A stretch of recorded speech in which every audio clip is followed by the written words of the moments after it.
সমন্বয়ক পরিচয় অপহরণ ও পরে আটকে রেখে মুক্তিপণ চাওয়ার অভিযোগে দুই ব্যক্তিকে আটক করেছে পুলিশ। উদ্ধার করা হয়েছে অপহরণের শিকার ব্যক্তিকেও। বৃহস্পতিবার রাতে উত্তরা থেকে ভুক্তভোগীকে উদ্ধার ও অভিযুক্তকে আটক করে উত্তরা পশ্চিম থানা পুলিশ।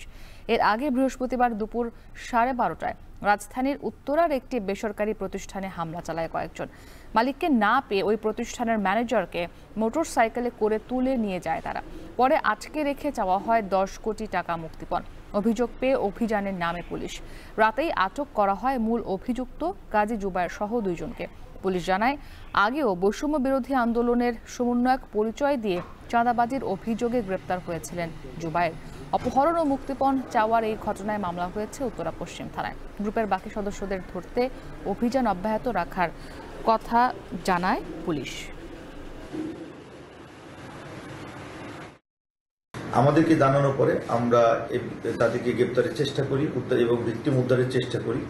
একটা পর্যায়ে আমরা রাত 8:30টার সময় মোবাইল টেকনোলজির সহযোগিতায় ওই ভিকটিমকে উদ্ধার করে অপহৃত ভিকটিমকে এবং দুইজনকে আটক করি, কাজী জুবায়ের এবং আবির নাম। তাদের কাছ থেকে ল্যাপটপ উদ্ধার করি, ভিকটিমের অফিসের ল্যাপটপ এবং অন্যান্য আলামত উদ্ধারের চেষ্টা অব্যাহত আছে।